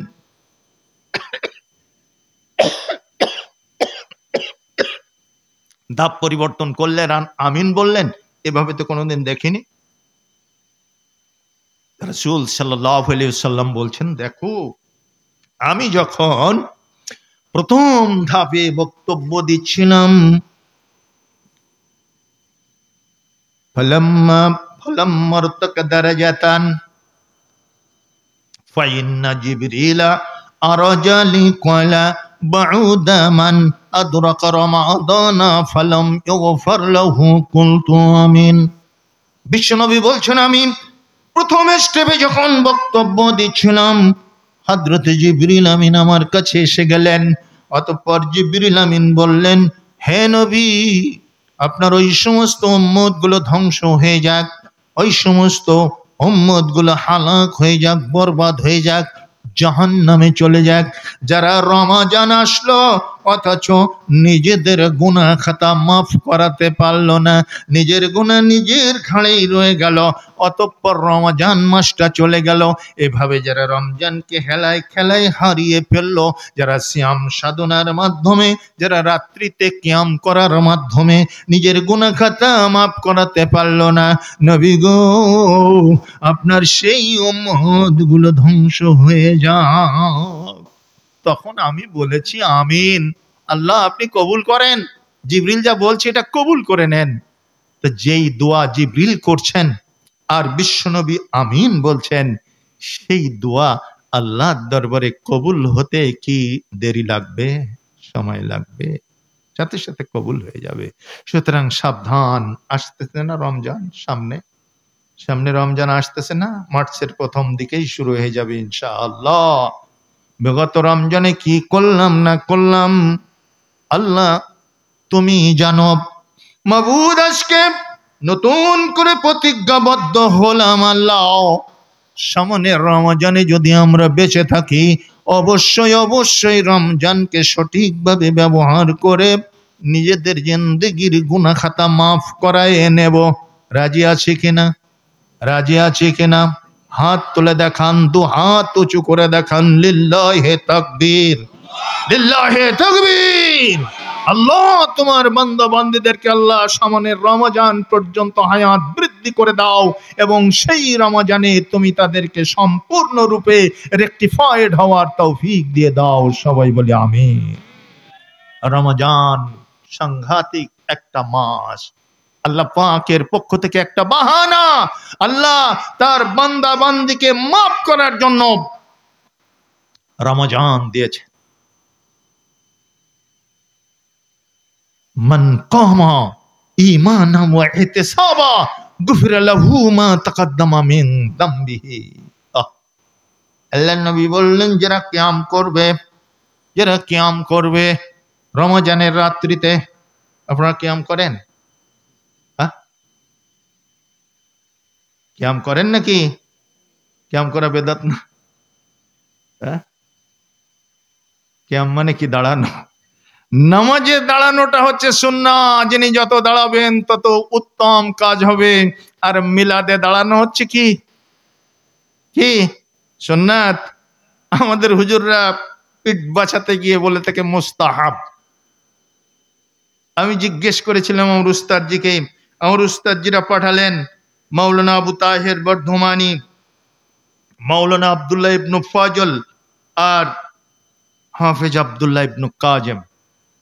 এই তিন বক্তা গেছে আমাদের এলাকায়, বর্ডার এলাকায়। তো হাবিলদার ওয়াজ করতে দেবে না, এখানে আইন শৃঙ্খলা পরিস্থিতির অবনতি ঘটার সম্ভাবনা রয়েছে। আমাদের উস্তাদরা কত সুন্দর মানুষ, তারা বললেন দেখো লা মাযহাবিদের জালসা হবে, ওখানে গিয়ে যদি গোল পাকাতে পারো, হট্টগোল পাকিয়ে একটা লা মাযহাবিকে কিল বসিয়ে দিতে পারো, 1 কিলে 10 নেকি। আমরা কিল মারার জন্য রেডি হয়ে চলে গেছি। এবার মৌলানা আবু তাহের বর্ধমানী সাহেব বললেন, আমাদের তো চোখ আছে হাবিলদার সাহেব, এই অন্ধা মানুষটা সুদূর বগুড়া থেকে এসেছেন, দুটো কথা সালাম বিনিময় করার একটু চান্স দিয়ে দেন, তাহলেই আমরা কৃতজ্ঞ থাকব। হাবিলদার বললেন, তা হয়, একটা অন্ধ মানুষ, আল্লাহর কোরআনের হাফেজ, তা ওনাকে আচ্ছা ঠিক আছে, এই আপনার সবাই চুপ, শুধুমাত্র আন্ধা হাফেজ আব্দুল্লাহ বিন কাজেম বগুড়া 5 মিনিট কথা বলবেন, সালাম বিনিময় করবেন, রাজি? সবাই বলল হ্যাঁ রাজি, ঠিক আছে। জলসা বন্ধ, আর হবে না, ওই 5 মিনিট আব্দুল্লাহ বিন কাজেম কথা বলবেন। আমাদের কিল তো মিস হয়ে যায়, আমরা বলি আল্লাহর এই কিল ঝাড়বো কোথায়, 5 মিনিটে তো গন্ডগোল করা সম্ভব না। কিল পকেটে নিয়ে সবাই বসে থাকলাম। আব্দুল্লাহ বিন কাজেম উঠলেন, বললেন, হামদে বারি তাআলা মালিকাই জিকিরি তো গহু আমকে তোফা কে বখুদাই, তোফা কি বখুদাই, ऐ दुनियाओं है बक बक, ऐ दुनियाओं है बक बक के बुझे जाओ खिफाई, ना दिए मंजिल उक़बा का रास्ता मुझे दिखाई, मगर अब जिन्हें है सब करके मेहर जो दरवाई, मलिकाई जिक्र तो गो अम के तोफा के बखुदाई, तोफा की बखुदाई। এই হাম গোটাটাই পড়ে দিলেন। মুরব্বীরা বলুন, শুনেছেন না আপনারা তার কণ্ঠে? এটা আর কোন বক্তা বাংলার জমিনে এই হামদে বারি তাআলা ওইভাবে উপহার দিতে পেরেছেন? না, হয়তো আর পারবে না। আল্লাহ পাকের এক স্পষ্ট নিদর্শন আল্লাহ আন্ধা হাফেজের কণ্ঠে দিয়েছিলেন, আমাদের কিল পকেটের ভিতরে চলে যাচ্ছে, আর হামদে বারি তাআলার সুরের লহরীতে হানাফি, মালিকি, শাফিঈ, হাম্বলি, আহলে হাদিস, নকশবন্দি, চিশতি, কাদেরি সব একাকার হয়ে যাচ্ছে, মনে হচ্ছে আকাশ আর পৃথিবী মিশে যাচ্ছে সুরের লহরীতে। জনগণ হতভম্ব হয়ে গেছে।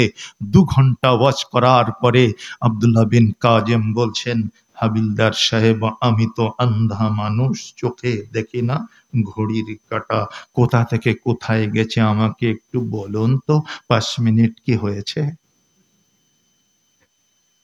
হাবিলদার সেদিন আন্ধা হাফেজকে জড়ায়ে ধরে হাউমাউ করে কাঁদতে লাগলেন আর বললেন, হুজুর, যতক্ষণ আপনার খুশি বয়ান করেন, কোনো মিনিট নেই, ঘন্টা নেই, রাত 1টা পর্যন্ত সেদিন ওয়াজ চলেছিল, আর কেউ বক্তব্য দেননি, আন্ধা হাফেজি দিয়েছিলেন।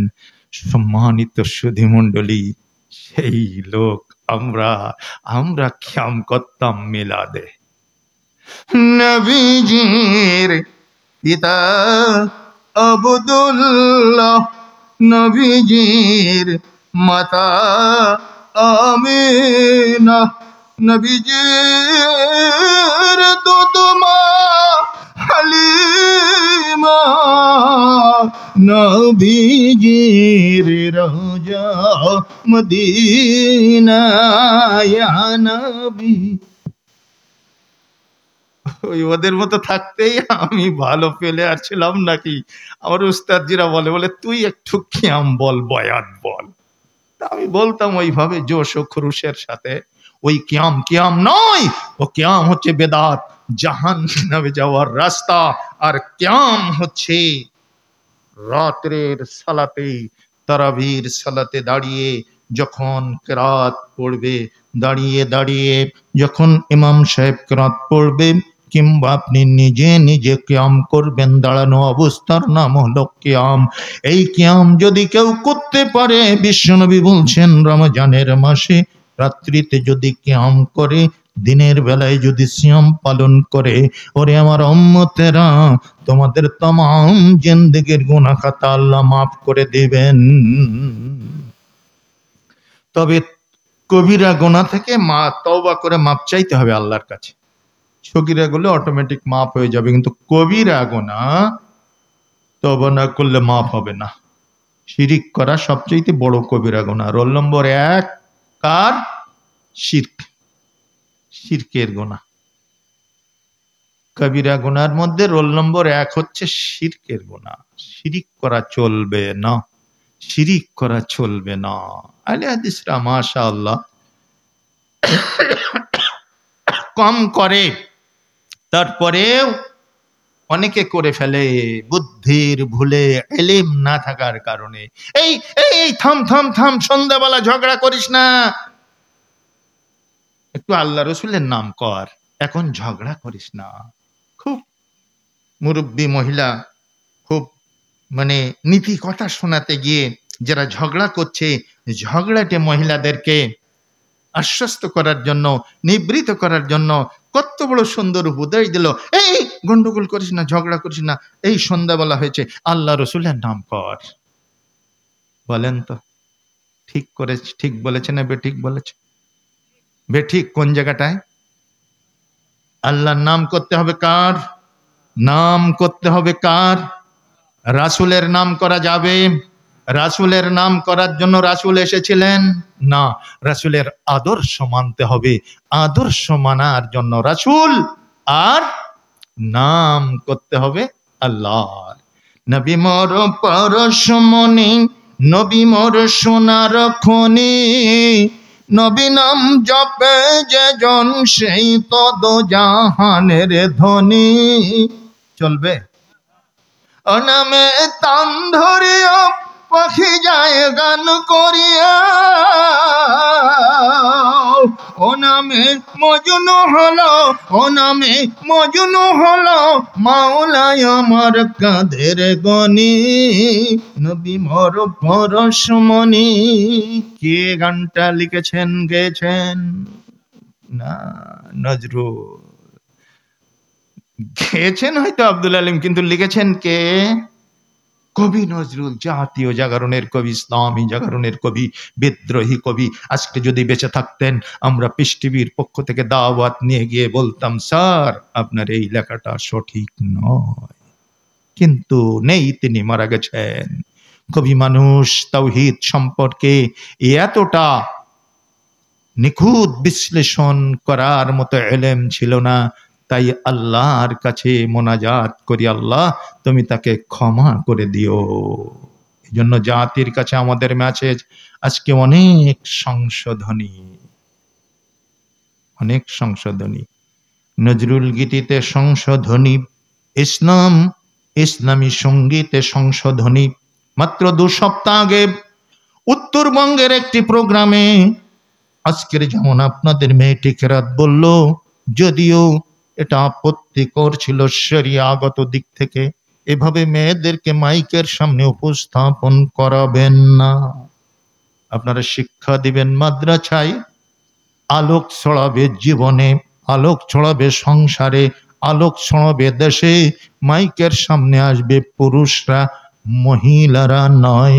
একটা ভুল, 2 নম্বর ভুল করেছে, কেরাত শেষ করে আসসালামু আলাইকুম বলতে হবে না, কেরাত শেষ করে বলবে সুবহানাকা আল্লাহুম্মা ওয়া বিহামদিকা আশহাদু আল্লা ইলাহা ইল্লা আনতা আস্তাগফিরুকা ওয়া আতুবু ইলাইক।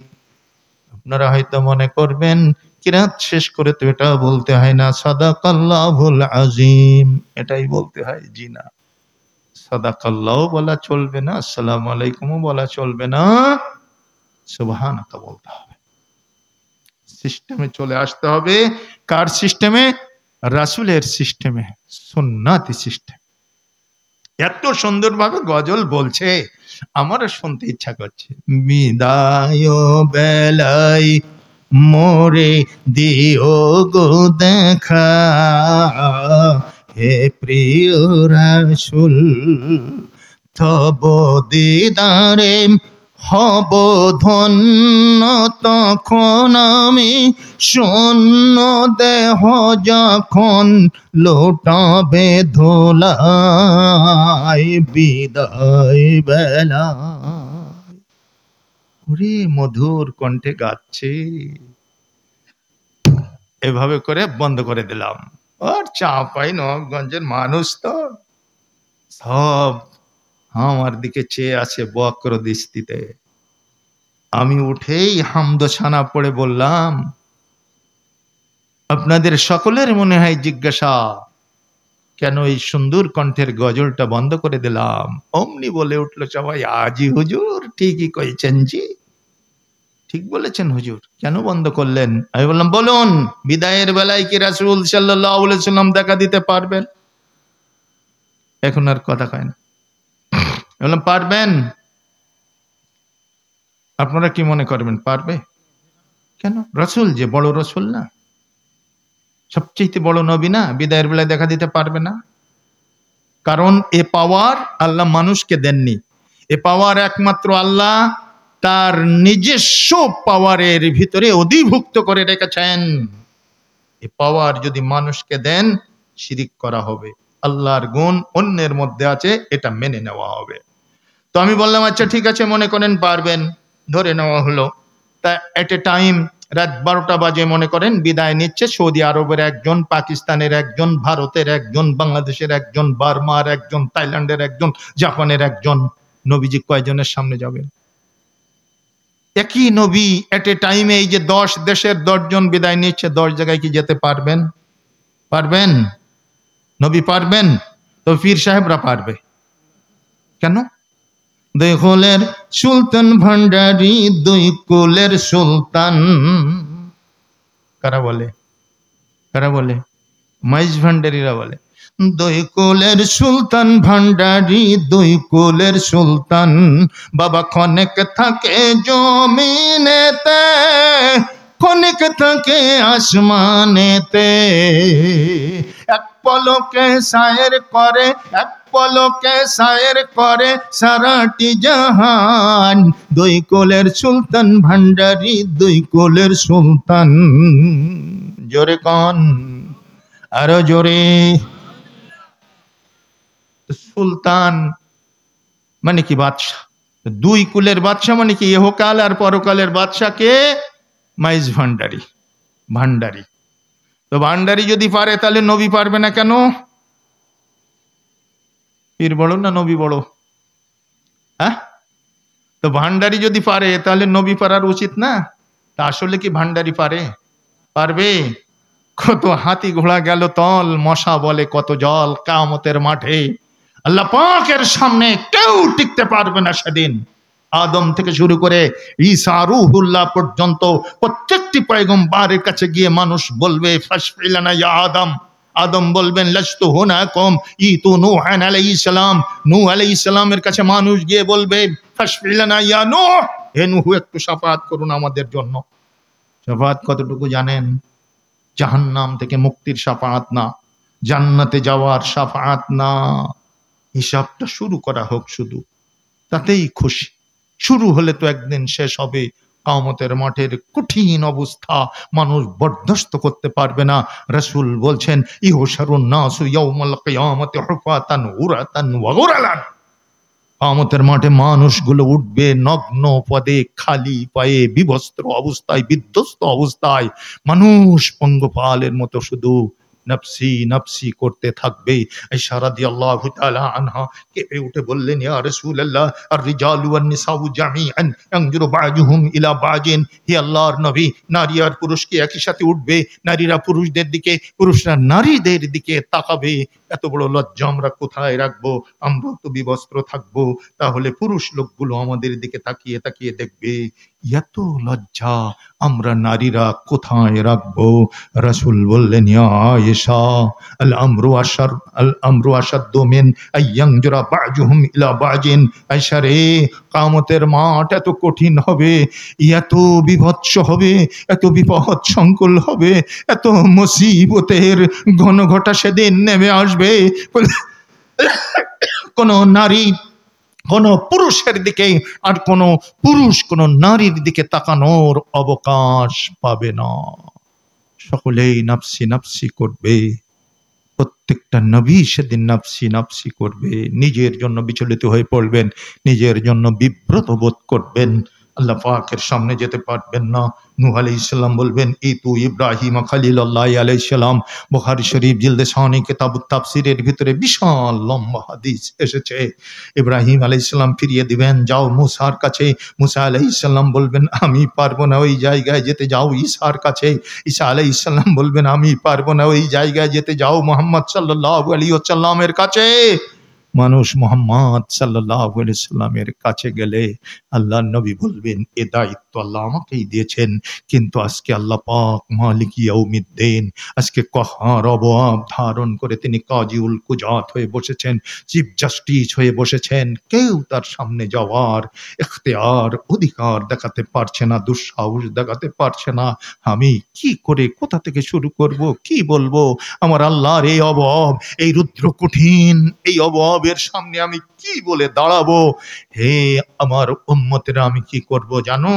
আমি তখন আরশে আজিমের নিচে সিজদায় পড়ে কাঁদতে থাকবো, আল্লাহ পাকের সিত্তসানা বর্ণনা করতে থাকবো। রব্বে করিম আরশে আজিম থেকে ডাক দিয়ে আমাকে বলবেন, ইরফা রাসাকা ইয়া মুহাম্মদ, হে নবী মাথা উত্তোলন করো। আমি মাথা উঠাবো না, ডুকরে ডুকরে কাঁদবো। দ্বিতীয় দফা আল্লাহ পাক ডাক দিবেন, কতদিন পরে দিবেন আমি জানি না। আল্লাহ দ্বিতীয় দফা ডাক দিয়ে বলবেন, ইরফা রাসাকা ইয়া মুহাম্মদ, হে নবী মাথা উত্তোলন করো, মাথা উত্তোলন করো। আমি নবী মাথা উত্তোলন করব না। দ্বিতীয়বার ডাক শোনার পরেও আমি ডুকরে ডুকরে কাঁদবো, আমি সিজদায় গিয়ে অঝোর নয়নে কাঁদবো আর রব্বে করিমের সিত্তসানা বর্ণনা করব। অতঃপর তৃতীয় দফা আল্লাহ পাক ডাক দিবেন, কতক্ষণ পরে দিবেন, কতদিন পরে দিবেন আমি জানি না। আল্লাহ ডাক দিয়ে বলবেন, ইরফা রাসাকা ইয়া মুহাম্মাদু ইশফাতু শাফা সাল তুতা, হে নবী মাথা উত্তোলন করুন আর আপনি শাফাআত করুন, আপনার শাফাআত কবুল করব। আপনি আমার কাছে যা চান আমি তাই দেব।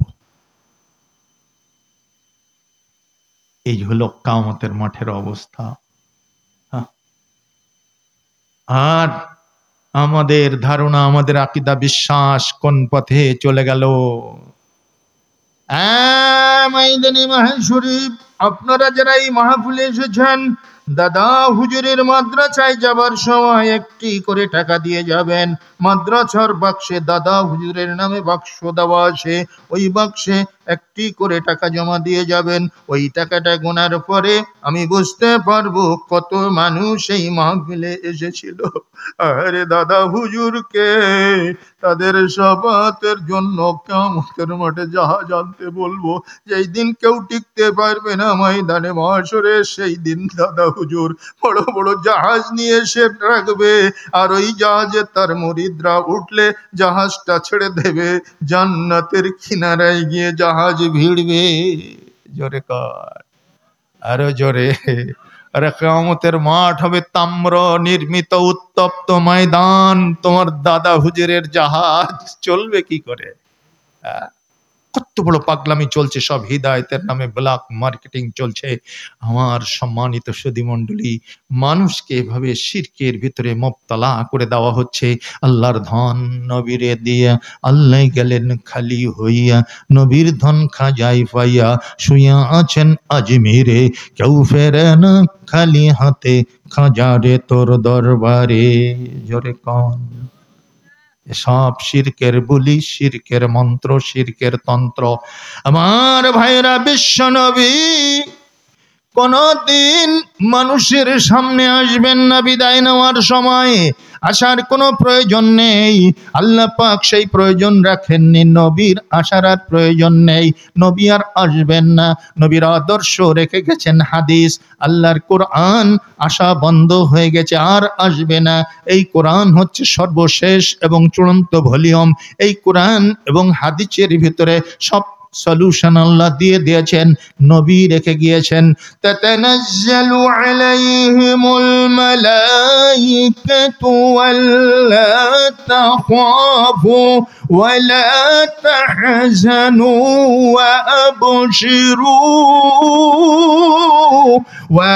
وأبشروا بجنة التي كنتم توعدون।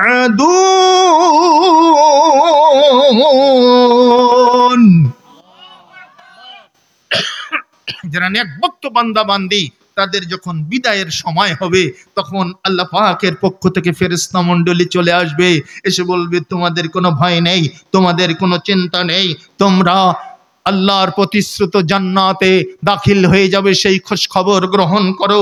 শুধু মৃত্যুটাই একটা পার্টিশন, মৃত্যুটাই একটা অন্তরায়, দেরি করো না, চলে এসো, নির্ভীক চিত্তে চলে এসো, আল্লাহর জান্নাত তোমাদের জন্য উন্মুক্ত হয়ে রয়েছে।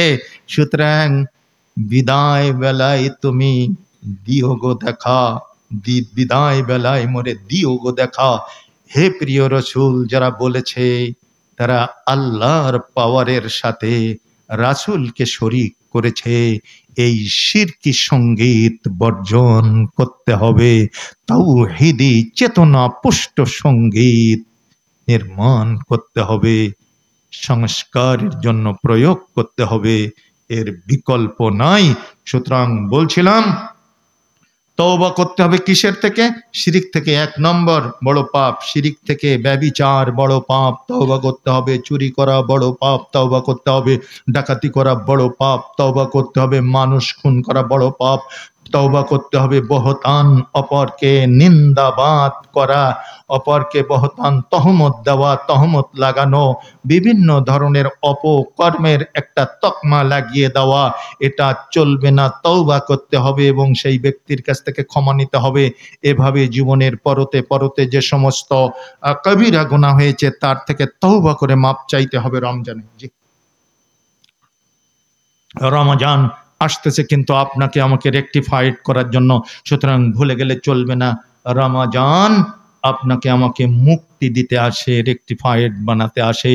তওবা করতে হবে কবিরা গুনাহ। তওবা করতে হলে 22 পাগলা ধরে, 22 পাগড়ি ধরে কারো কাছে গিয়ে তওবা আস্তাগফিরুল্লাহ রব্বি মিন কুল্লি জামবিউ ওয়া আতুবু ইলাইহি এভাবে পড়তে হয় না। তওবা করতে হয় একান্ত নিভৃতে, অনুতপ্ত হৃদয়ে, চোখের পানি ছেড়ে দিয়ে আল্লাহর কাছে কাঁদতে হয়। আল্লাহ পাপ করেছি, শয়তানের কুহাকে পড়ে, আল্লাহ ভুল করেছি, জীবনে আর করব না, তুমি আমাকে ক্ষমা করে দাও, তুমি আমাকে মাফ করে দাও। এভাবেই তওবা করতে হবে। আসছে রমজান যেন বৃথা না যায়, সেই বিষয়টি খেয়াল রাখবেন। নবীজি বললেন, আমি যখন 2 নম্বর স্টেপে দাঁড়িয়ে খুতবা দিচ্ছিলাম, ফালাম্মা রাকিতু সানিয়াতা ক্বালা বাউদা মান যুকিরতা ইনদাহু ফালাম ইউসাল্লি আলাইকা কুলতু আমিন। আমি যখন 2 নম্বর ধাপে দাঁড়িয়ে খুতবা দিচ্ছিলাম তখন জিবরিল আমিন আসলো। জিবরিল আমিন এসে বলল, হে নবী, ওই সমস্ত উম্মত আপনার ধ্বংস হয়ে যাক, বরবাদ হয়ে যাক, হালাক হয়ে যাক, যাদের সামনে আপনার নাম উচ্চারণ করার পরেও তারা আপনার নামে দরুদ পাঠ করলো না, আপনার নামে সালাম পেশ করলো না, তারা ধ্বংস হয়ে যা। এই জন্যই হাদিসের পাতায় পাওয়া যায় সংক্ষিপ্ত দরুদ হচ্ছে সাল্লাল্লাহু আলাইহি ওয়াসাল্লাম। নবীর নাম শুনে এটা পড়তেই হয় এই কারণ। আর লম্বা দরুদ হচ্ছে দরুদ ইব্রাহিম, যেটা আমরা সালাতের ভিতরে পড়ি এইটা। কিন্তু দুঃখের বিষয়, ওয়ালা আলে সাইয়্যিদিনা শফিঈনা মুহাম্মদ, এর কোন নজির কিতাবে পাওয়া যায় না, কোরআনে পাওয়া যায় না, হাদিসে পাওয়া যায় না, ফিকহের কিতাবেও পাওয়া যায় না। নবীজি পড়েন না এভাবে দরুদ। এভাবে মিলাদ সাহাবীরা পড়েন নাই। এমনকি 4 জন মহম্মদী ইমাম যাদের নামে 4টি মাযহাব রচিত হয়েছে, 4 মাযহাবের কোনো ইমামও এইভাবে দরুদ পড়েন নাই। সুতরাং দরুদ পড়তে হবে রাসূলের নাম শুনে সাল্লাল্লাহু আলাইহি ওয়াসাল্লাম, এবং সালাতের মধ্যে আমরা যে দরুদ পড়ি ওইটা, এর বাইরে কিছু দরুদ নাই। বিশুদ্ধ সূত্রে বর্ণিত আর কোনো দরুদ নাই। সাবধান, আমরা এই দরুদ যেন বেশি বেশি করে রাসূলের উপরে পেশ করি। فلما رقيت درجة الثالثة قال بعد من أدرك أبويه الكبر أو أحدهما فلم يدخله الجنة قال آمين قلت آمين। নবী বললেন, ও সাহাবীরা শোনো, আমি যখন মেম্বারের 3 নম্বর স্টেপে দাঁড়িয়ে খুতবা দিচ্ছিলাম, তখন জিবরিল আমিন এসে বললেন, হে নবী, ওই সমস্ত উম্মতগুলো ধ্বংস হয়ে যাক, আপনার বরবাদ হয়ে যাক, হালাক হয়ে যাক, যারা পিতা মাতা দুজনকে পেয়েছে অথবা যে কোনো একজনকে পেয়েছে, যারা পিতা মাতা দুজনকেই পেয়েছে অথবা যে কোনো একজনকে পেয়েছে, আর ওই পিতামাতার মাধ্যমে তারা জান্নাত হাসিল করতে পারল না, জান্নাতে ঢুকতে পারল না, এমন হতভাগ্য উম্মতগুলো ধ্বংস হয়ে যায়। দেখেছেন মায়ের মর্যাদা কোথায় গিয়ে ঠেকেছে? মা জান্নাতের হাতিয়ার, বাপ জান্নাতের হাতিয়ার। দুজন থাকলে দুটো অস্ত্র আপনার কাছে আছে জান্নাত লাভ করার অস্ত্র। একজন আছে বেঁচে, তাহলে একটা অস্ত্র আছে জান্নাতে যাওয়ার অস্ত্র, ওইটা ব্যবহার করে আপনাকে জান্নাত লাভ করতেই হবে। সুতরাং পিতামাতার সাথে দুর্ব্যবহার চলবে না। ইসলাম বলে দিল, আল জান্নাতু তাহতা আকদামে উম্মিহা, জান্নাত তোমার মায়ের পায়ের নিচে। মনে রাখবেন, যারা বলে থাকে মেয়েদের জন্য স্বামীর পায়ের নিচে জান্নাত, কথা ভুল। আল্লাহ রাসূল সাল্লাল্লাহু আলাইহি সাল্লাম মায়ের পায়ের নিচে জান্নাত বলেছেন। তার মানে মায়ের সেবা, মায়ের সেবা, মায়ের শুশ্রূষা, মায়ের শ্রদ্ধা, মায়ের খেদমত যত বেশি করবেন ততই আপনি জান্নাতের দ্বার প্রান্তে পৌঁছে যাবেন। ইসলাম এভাবে প্রত্যেকটি পরতে পরতে নারীকে গৌরবের সীমাগ্রী শিখরে বসিয়েছে, নারীকে মর্যাদার উচ্চাসনে বসিয়ে দিয়েছে। সুতরাং সেই নারীকে আজকে করতে হবে মহিয়সী, সেই নারীকে আজকে করতে হবে দ্বীনি শিক্ষায় শিক্ষিতা, সেই নারীকে আজকে করতে হবে সন্তান তৈরির এই ফ্যাক্টরিকে করতে হবে পরিচ্ছন্ন পরিশীলিত, এবং করতে হবে উত্তম ফ্যাক্টরি। তার জন্য চাই দ্বীনি শিক্ষা, এর কোনো বিকল্প নাই। তাই আজকের এই উদ্যোগকে আমি স্বাগত জানাবো। মারকাজুল উলুম সালাফিয়া মহিলা মাদ্রাসা যে সমস্ত যুবক ভাইয়েরা, আমি আরো আনন্দিত হয়েছি, আপ্লুত হয়েছি যে একদল তরুণ যুবক তারাই এই মহৎ উদ্যোগ গ্রহণ করে এই নারী শিক্ষার এই নিকেতনকে, এই মাদ্রাসাকে তারা শনৈ শনৈ অগ্রগতির দিকে ধাবিত করার প্রয়াস পাচ্ছে। আল্লাহ তাদের এই চেষ্টাকে কবুল করুন, তাদের এই প্রয়াসকে আল্লাহ পাক যেন কিয়ামত পর্যন্ত জারি রাখেন, এবং এই মাদ্রাসা যেন আজকের পর্যায়ে না থাকে, এটা আস্তে আস্তে আস্তে আস্তে অত্র এলাকার ঐতিহ্যবাহী প্রতিষ্ঠান শরীফ বা কামিল মাদ্রাসা যেমন একটা উন্নয়নের জোয়ার বইয়ে দিয়েছে, একটা মাইল ফলক হিসাবে কাজ করে যাচ্ছে, মানুষ তৈরির একটা ফ্যাক্টরি হিসেবে কাজ করে যাচ্ছে, এই মহিলা মাদ্রাসাও যেন ঠিক সমভাবে খেদমত আঞ্জাম দিতে পারে, সেই তৌফিক যেন আল্লাহ এই কর্তৃপক্ষকে দান করেন। সবাই বলে আমিন। অতঃপর আপনাদেরকে ধন্যবাদ জানাচ্ছি যারা ইতিমধ্যেই আপনাদের পকেট নেংড়ানো জিহাদি সওগাত এই প্রতিষ্ঠানের জন্য দান করেছেন। পরিশেষে যাওয়ার আগে যদি আমার মতো গুনাহগার অধম একজন দিনের দায়ীর হাতে কিছু জিহাদি সওগাত তুলে দিতে চান, তাহলে নগদে কিংবা বাকিতে ঘোষণা দিয়ে যাবেন। বাকিতে যারা দেবেন নামটা লিখে নেবে, নগদে দিলে এই টেবিলে কিংবা ছেলেদের দিয়ে এখানে পাঠিয়ে দেন। আল্লাহ রাব্বুল আলামিন সকলকে কবুল করুন। সকলের দান যারা আপনারা করেছেন ছোট বড় সেগুলোকে যেন কবুল করেন, যারা করবেন ভবিষ্যতে তাদেরকেও যেন আল্লাহ আজকেও কবুল করেন। সকলেই বলি আমিন। অতঃপর আপনাদেরকে অন্তঃস্থল থেকে আমি মোবারকবাদ জ্ঞাপন করছি। রাত্রি দীর্ঘ হয়েছে, শীতের তীব্রতা উপেক্ষা করে আপনারা অনেকক্ষণ বক্তব্য শুনেছেন। এতটা বলার ইচ্ছা আমার ছিল না। আর মাশাআল্লাহ, জাযাহুল্লাহু খায়রান ফিদ দারাইন, আল্লাহুম্মা সাল্লি আলাইহি, আল্লাহুম্মা বারিক আলাইহি। একজন বড় ভাই আমার 500 টাকা দান করলেন আমার এই নাসিজ হাতে। আল্লাহ, মুসাফির হিসাবে তোমার কাছে দোয়া করি, আল্লাহ এই দানকে কবুল করে নাও। আর একজন ভাই দিলেন 500 টাকা। আল্লাহুম্মা সাল্লি আলাইহি, আল্লাহুম্মা বারিক আলাইহি। রাসূলের মুখ নিঃসৃত দোয়া আপনাদের জন্য করে দিলাম। নবীজি এ দোয়াই পড়তেন যখন কেউ দান দিতেন। অনেক অনেক ধন্যবাদ জানিয়ে আজকের সভাপতি, আজকের সঞ্চালক, আজকের উলামায়ে কেরাম, সুধী মণ্ডলী, আজকের মহিলা সমাজ, সকলকে যারা টেকনিশিয়ান এখানে বিভিন্ন মাধ্যমে প্রচার করার জন্য, মাশাআল্লাহ আর একজন ভাই 1000 টাকা দিয়েছেন। আল্লাহ আমার মুহতারাম বড় ভাইকে কবুল করুন, আল্লাহ এ দানকে কবুল করুন, আল্লাহ নেক মকসুদ পুরা করে দেন। যে টেকনিশিয়ানরা মাইকের সেবা দিয়েছেন, যারা ভিডিও চিত্র ধারণ করার প্রজেক্টের মাধ্যমে প্রচার করার ব্যাপারে কায়িক পরিশ্রম করেছেন, আল্লাহ সকলের চেষ্টাকে কবুল করুন। সবাই বলি আমিন। আকুলু কওলি হাদা আস্তাগফিরুল্লাহ লি ওয়া লাকুম ওয়া লিসাইরিল মুসলিমিন। আর একজন ভাই ইতিমধ্যে